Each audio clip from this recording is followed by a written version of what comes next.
Pois bem, autossabotagem, ou o que popularmente é conhecido como síndrome do impostor, as pessoas elas têm interpretações distintas do que é autossabotagem, ou sei lá, o que popularmente se chama como síndrome do impostor ou alguma coisa assim. Quando a gente olha a porcentagem dessa região destinada a querer e a gostar, é aí que a parada fica interessante. Porque dessa região inteira, 90% dela se destina a querer e apenas 10% dela se destina a gostar. Por que isso é legal? Ou não, né? Sei lá se é legal ou não. É interessante, eu acho interessante pelo menos. Porque evolutivamente, essa é a hipótese dos autores, evolutivamente é muito difícil você olhar regiões do cérebro ou mesmo, né, obviamente, regiões anatômicas que não seja com a lupa da evolução. Evolutivamente, foi mais interessante para a sobrevivência da espécie querer vir antes do que gostar. Concordam? É mais interessante para um organismo sobreviver num mundo extremamente competitivo, escasso de alimentos, de abrigo e tudo mais, é muito mais interessante que um animal tenha uma região do cérebro muito mais pujante para querer do que para gostar. Por quê? Imagina um monte de animal tendo que esperar gostar de alguma coisa para querer fazer algo.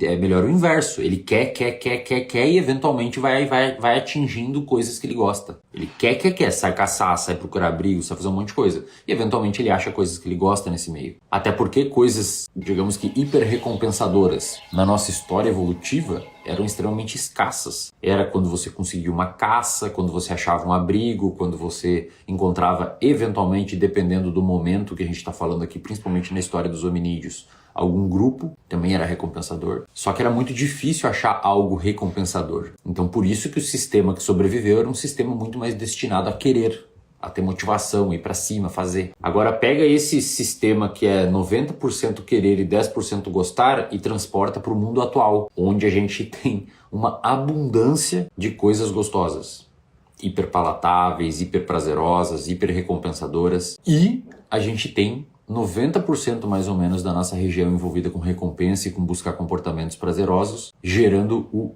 querer. É óbvio que vai dar problema. É mais ou menos como se você tivesse com o acelerador pisando no fundo, só que antes você estava numa pista reta e muito bem feita. Agora você está numa pista toda cheia de curvas e esburacada. É óbvio que vai dar problema. Então nós, seres humanos, temos uma região do cérebro temos uma considerável parte da nossa região do cérebro destinada ao comportamento de querer coisas. E isso sempre foi bom do ponto de vista evolutivo, porque fez com que a gente buscasse coisas prazerosas num contexto de total escassez. Provavelmente aqueles animais que nasceram com essa região do cérebro de querer muito, digamos que atrofiada, não sobreviveram, né?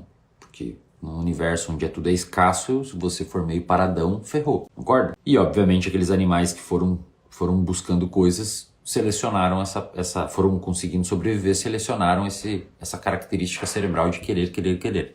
Fala, pô, Wesley, mas eu sou um cara paradão, eu não quero. Você quer, talvez você não queira o que você gostaria de querer, mas você quer coisas. Você quer comida, você quer um monte de coisa. Assistir filme. Então é muito interessante, né, a gente começar a pensar que nós temos naturalmente uma região do cérebro muito envolvida com buscar coisas, enquanto que a nossa região do gostar, ela é um pedacinho. Então a primeira parada é essa, cara. Você tem que entender que você vai fazer coisas que você não gosta. Pessoas com vício, por exemplo, em drogas, muitas vezes elas não gostam da droga. Elas não gostam de gastar o dinheiro em droga, elas não gostam de vender as coisas em casa, elas não gostam de terminar relacionamento, machucar as pessoas que ela ama, ela não gosta, mas ela quer. E aí o que é difícil pro senso comum? Principalmente no Brasil, tá? Porque o brasileiro é muito burro, cara.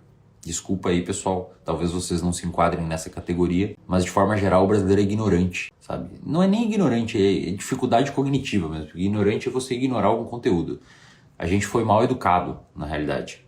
Inclusive, já falei 1000 vezes aqui, tem levantamentos sérios mostrando que 60%, 64% mais exatamente, da população de uma amostra de 4.000 pessoas, representativa de 20 milhões de brasileiros e feita em várias capitais e estados do Brasil, mostrando que as pessoas não conseguem interpretar um gráfico de correlação. É assustador, assim, cara. Ou seja, são pessoas que sabem ler e escrever, mas não sabem interpretar. São analfabetos funcionais, né? Sabem ler e escrever, não são totalmente analfabetos, mas não conseguem entender a bula do remédio. Então, a pessoa que tem o vício na droga, e por isso que é difícil falar desses assuntos, porque o povo é têm dificuldade, entendeu? Vou ser um pouquinho mais polido. As pessoas, elas têm uma certa limitação no que diz respeito às suas capacidades de raciocínio sobre assuntos um pouco mais complexos. Vou falar um pouquinho mais polido aqui. Porque quando a pessoa fala assim, esse cara é um vagabundo, ele só quer usar droga, vagabundo, isso aí é problema de caráter. Não, cara. Muitas vezes pode ser que a pessoa não esteja necessariamente viciada, mas só quer usar droga e foda-se a sociedade.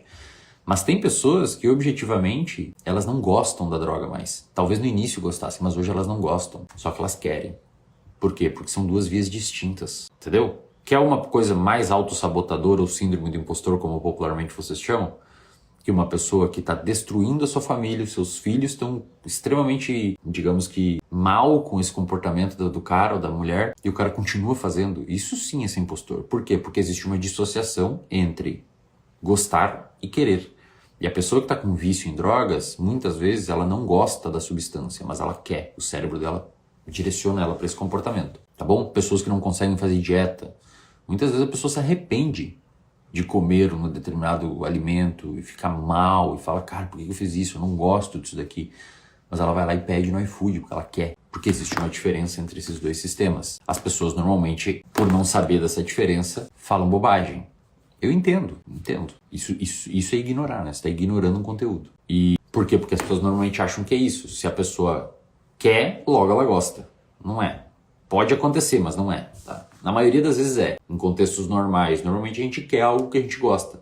Mas em contextos disfuncionais, normalmente a gente quer e a gente não necessariamente precisa gostar. E no mundo de hoje, onde tem muita coisa hiper prazerosa, você botar um sistema que quer muito algo pode gerar um baita de um problema. Aí você vai falar, cara, mas como é que eu consigo entender o que eu tenho que fazer? Então o que eu sugeriria para você, se você não precisa de um tratamento? Faça um levantamento dos seus valores. O que não é negociável para você? O que é negociável para você? As pessoas não fazem mais isso. As pessoas não param hoje para pensar o que é importante para elas e quais são os valores que elas têm. Vou dar um exemplo. Para mim, um dos meus valores é paz. Paz é um valor muito importante na minha vida. E todas as decisões que eu for tomar, elas necessariamente precisam ser condizente com esse valor. Então eu vou entrar no relacionamento, eu tenho que conhecer a pessoa o suficiente para entender se essa pessoa vai prejudicar ou não a minha paz. Se ela for prejudicar a minha paz, eu não entro nesse relacionamento, seja um relacionamento amoroso, seja um relacionamento de amizade. Me chamaram para fazer determinada coisa, um evento, qualquer coisa. Se isso for atrapalhar a minha paz, eu nego. A não ser que seja num caso, obviamente, de necessidade ou por conta financeira ou alguma coisa assim. Felizmente eu fiz o dever de casa durante a minha vida, investi o meu dinheiro e hoje eu consigo viver de renda se precisar.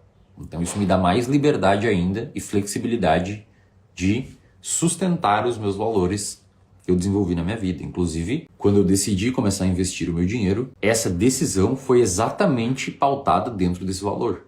Cara, eu quero ter paz. Paz é um valor importante para mim. O que eu preciso para ter paz? Dinheiro. Dinheiro é uma coisa que me dá a possibilidade de dizer não para coisas que tiram a minha paz. Então eu fiz todo um cálculo e falei, bom, preciso ter dinheiro investido porque isso é uma coisa que vai subsidiar, digamos assim, a minha paz. Na medida em que eu puder dizer não e minha vida se tornar mais previsível. O foda é que as pessoas hoje vivem num automatismo que chega a ser assustador, assim. Parecem marionetes, pipocando, parece uma bola de sinuca indo para lá e para cá, num estímulo pro outro e volta, e num estímulo pro outro, drogas e vai e volta, substância.